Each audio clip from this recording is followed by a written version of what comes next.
Dear students, welcome to my classroom of environmental sociology. Today, I am going to give you some ideas on policy analysis with regard to environment. How can we protect environment? How can we save Mother Earth? For this particular reason, we need to have certain legalities, certain laws, certain policies through which we can make people aware or we can sensitize people with regard to environment or with regard to the safeguarding of our nature or ecology. First, I would like to talk on what is environmental sociology. As we are having this particular course on environmental sociology, every time that when I am meeting my students, I feel that I should start with the definition always so that they would be able to understand the continuity. In my previous lectures, I talked on how we can situate environment in Indian philosophy. I also talked on how can we situate or locate literature, where I have a discussion on the writings of William Blake and Milton, emphasizing his Paradise Lost. I also talked on debates and discussions related to environment, especially how this concept of ES or environmental sociology emerged, which is not that much old.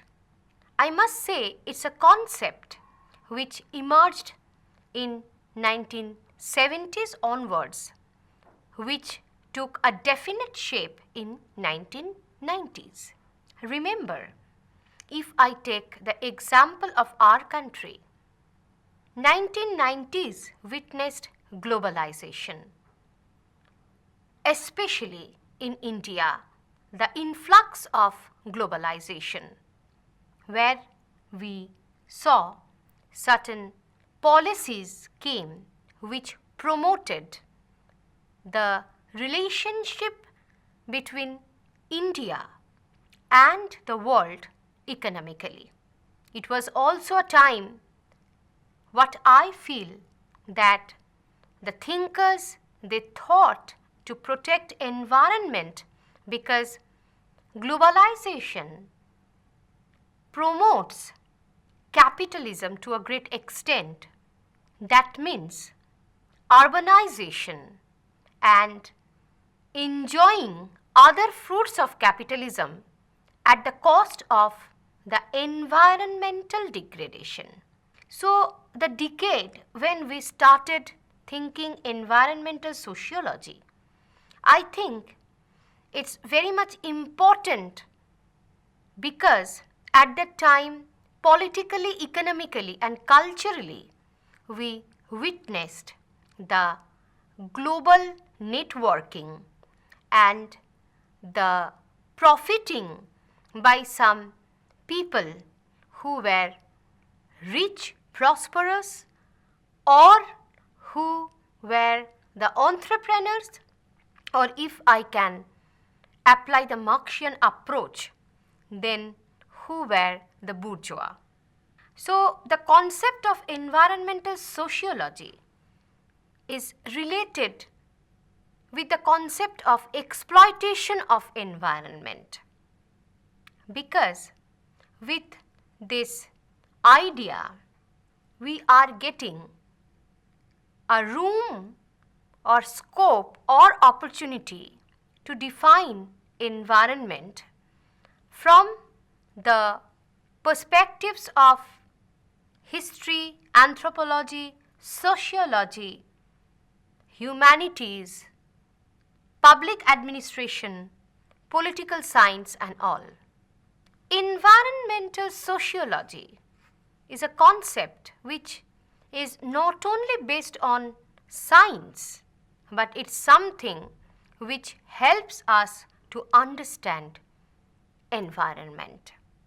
And it's not only how to protect environment, it's also to know environment, to know your roots, and be intellectually aware of the existence of yourself in this environment which gives you the utmost comfort of being a part of the nature. We talk on naturalism, we talk on eco-friendliness. These are the concepts which are very much on. But have we ever thought that how these concepts emerged? How can we assess the policies which are or were responsible in previous times or in the present days to protect the Mother Earth? With this note, I would like to start my lecture. So, if I talk on the environmental policies, I need to understand that policy analysis is a subject which is having an interdisciplinary approach. Here we can analyze the worth of that particular policy from its utilization. On the other hand, we can also discuss the motives or objectives behind a particular policy making. Why the particular government thought to have such a policy. And when we are giving emphasis on policy making, then we need to understand the awareness level of the people. The standard and the parameters of policy making are not the same for the first and the third world countries. Why is this difference? Because people are not literate to that extent. They usually do not get that much exposure of environmental degradation academically or theoretically. I mean to say, if you cut the wood, what would be the consequence? That is not known to most of the people in the third world country. They smuggle wood, they destroy the wood to a great extent for their livelihood. We need to understand the socio-economic parameters as well before criticizing the people who are responsible for the environmental degradation. That definitely helps us to know the difference between the first and the third world countries. If I take the example of our country, India, we have seen how trees were cut and people, they promoted, they worked for urbanization. I'm talking about a period which was not that much far from the present century. The trees were extensively cut by the colonizers, by the colonial masters for urbanization, for making of the railway tracks. And the local people, the colonized, they were instrumental behind this process because they were helpless, they were poor, and they needed to be survived with the help of their meager earning which they used to get from these works. The colonial masters, they also started hunting to a great manner, which also became a part of their luxurious lifestyle. Hunting was definitely there in ancient and also in medieval times, but the colonial masters made it more grand or more popularized, and that also made people to think about the animal products which we can get by killing the animals. That created a lot of problems with regard to the ecological balance, because we were going against the direction of nature. So my point is, before blaming us, it's also important for us to know that who initiated the corruption or the degradation or the destruction of environment. In my opinion, the colonizers, they were very much responsible for it. And we are continuing their legacy. If we talk on the British forest policies, then we must say that definitely they took initiatives for reserved forests, but corruption was also there to a great extent, which they were unable to control. We need to have a comparative study between the colonial and the post-colonial times with regard to the environmental policy analysis.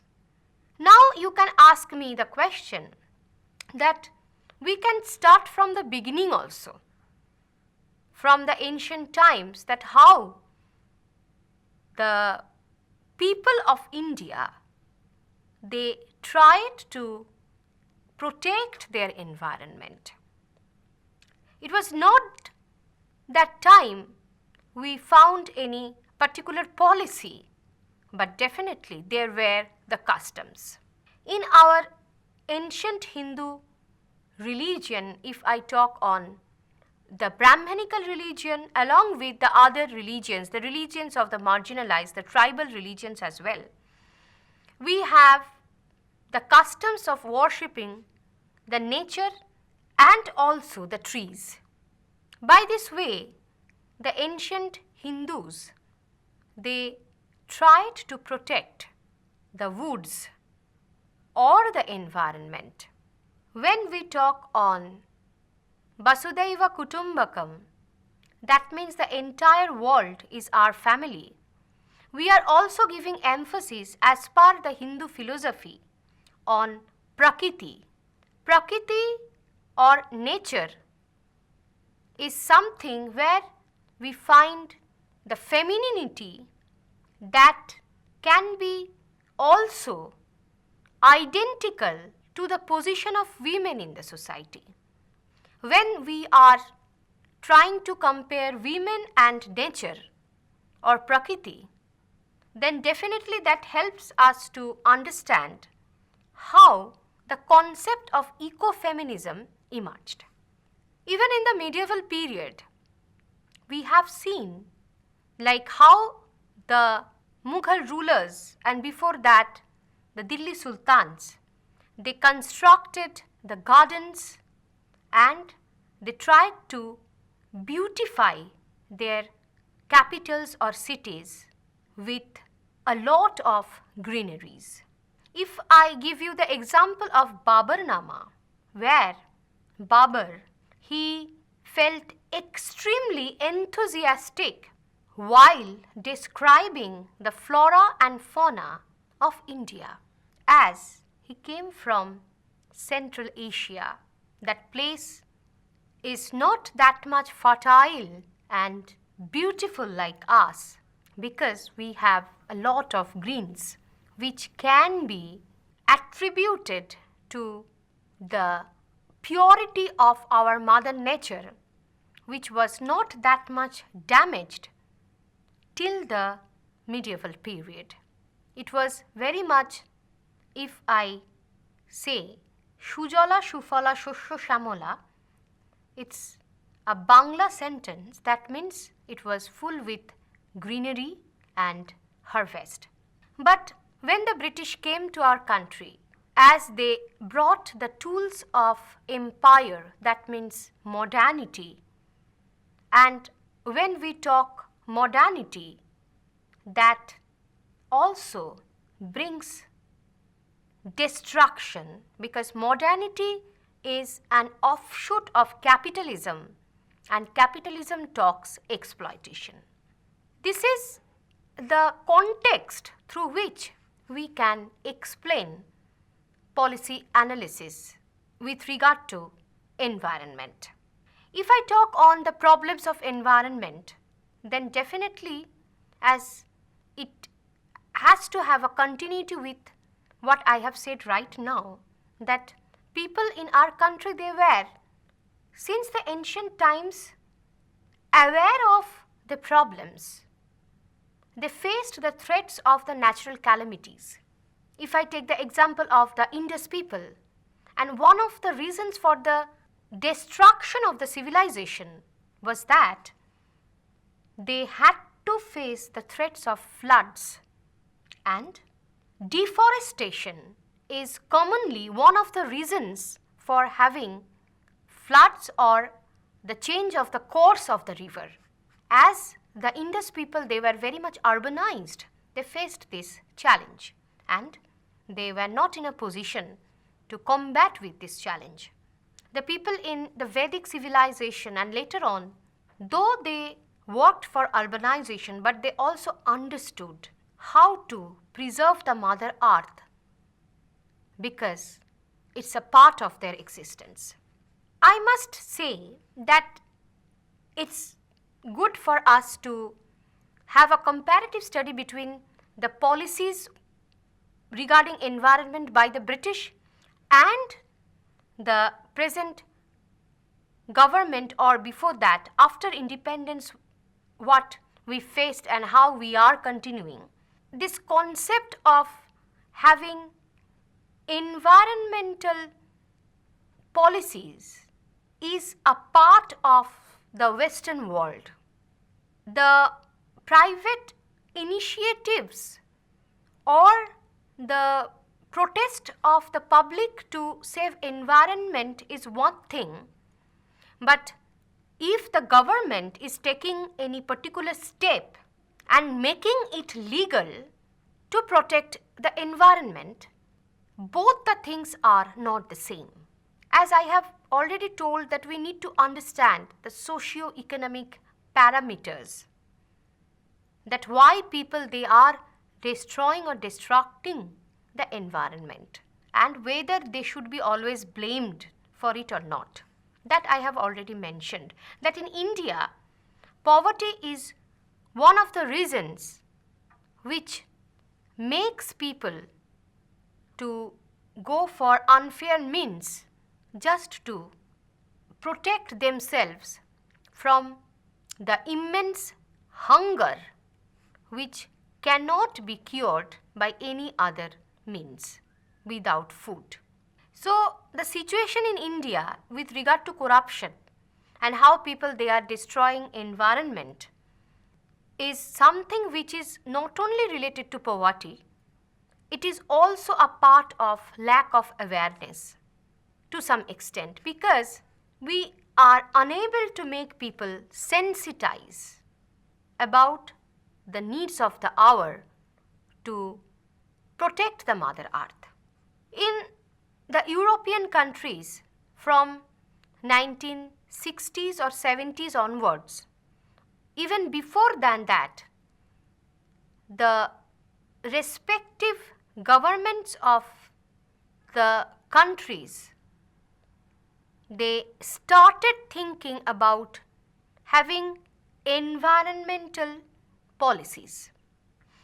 I can give you one example of England. England had to face a lot of social tensions after Industrial Revolution.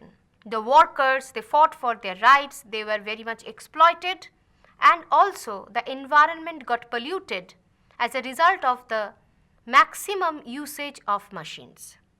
That situation later on made the government aware of the need of protect the environment.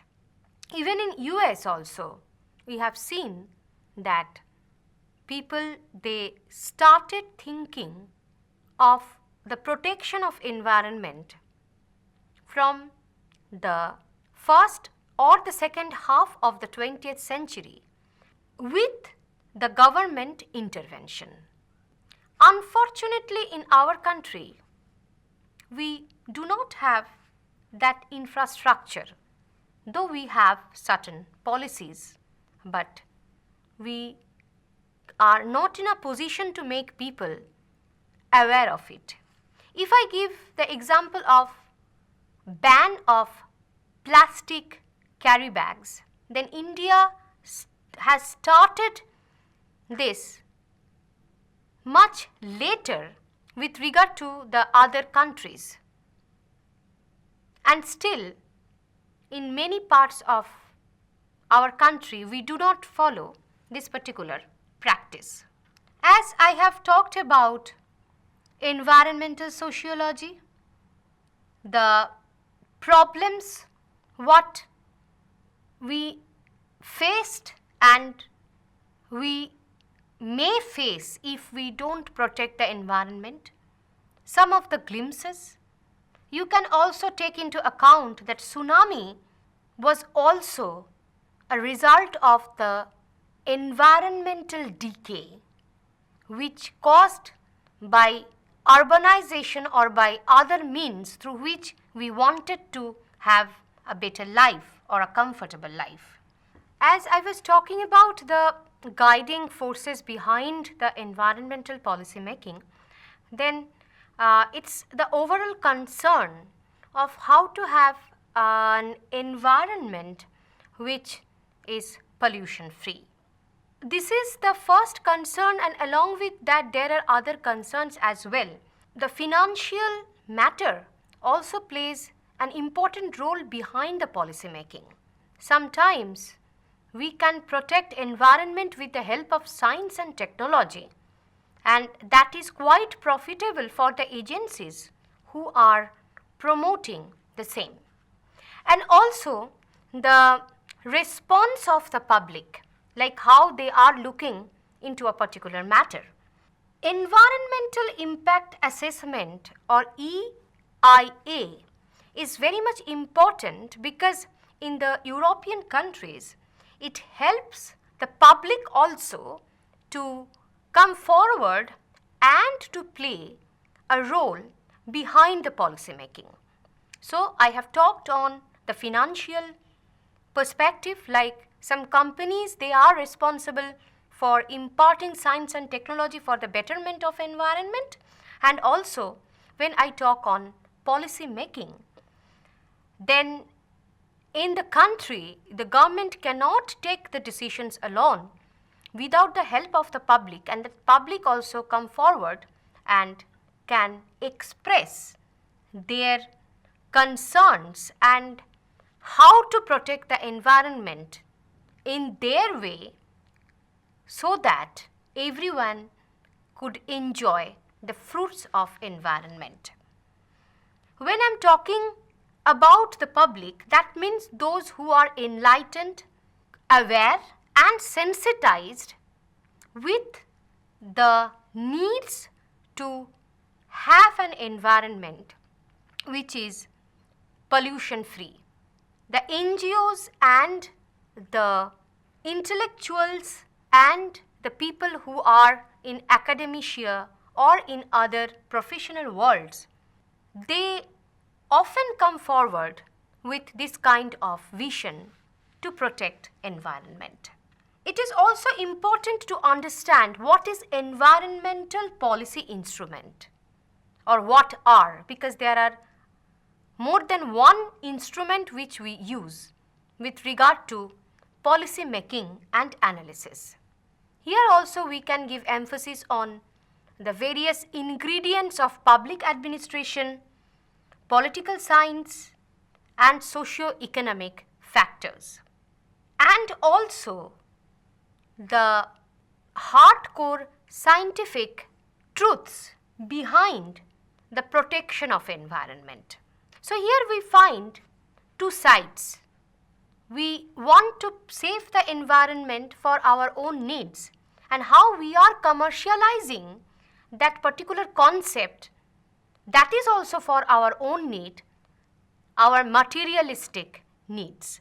So for our survival and also to fulfill our ambitions, we are utilizing environment, we are using environment, we are exploiting environment. There are many regulations with regard to environmental policies. You will be able to get some of the glimpses from my PPT and academic script. If I talk on global policy agreements on environment, that is something where we find how the countries, they are having terms with each other, definitely not always with that kind of selfless intention to protect environment, but also to encourage their own self-interests or the capitalistic gains. Finally, if I talk on environmental reporting, that how the media has come forward to make the issues popular amongst us with various mediums, electronic, printing, and nowadays many more. We have WhatsApp messages, we have various news and TV channels, and in many columns of the newspapers, we get ideas about the protection of environment, how to save environment, and how the government is trying to do the needful. And we can also talk on eco-leveling. It is a unique concept which is helping us to understand how can we protect environment and what is the role of the companies which are providing the tools and instruments with regard to the same. I'm talking about, like, if we are thinking eco-friendliness, then the stuff which we are using for our daily purpose are the products of certain companies which are dedicated to bring back eco-friendliness. If we are having water in the glass which is made by mud, that is also a kind of business venture, and through which that particular company is getting profit. Lastly, I would like to say, we are not the experts with regard to policy analysis. It's a very much part of public administration. But in this course, we are getting glimpses of the various issues and the components which will help us to understand the sociology behind environment. That's why this lecture might be helpful for the students to understand the reality and to understand environment from the perspective of the government or from the perspective of the administration. Dear students, I would like to give you the idea of how we can protect the environment by following the examples of others. There is a little girl from Sweden. She is making the world to dance at her tune with regard to the concerns for environment. She is a social activist who is continuously and repeatedly making people aware or trying to make the entire world sensitized to save the Mother Earth. What is her name? I can give you 4 examples. You have to choose the right one. Her name is Vandana Shiva, Gayatri Chakraborty Spivak, Greta Thunberg, and finally Sania Mirza. And what is the correct answer? The correct answer is option number 3, Greta Thunberg.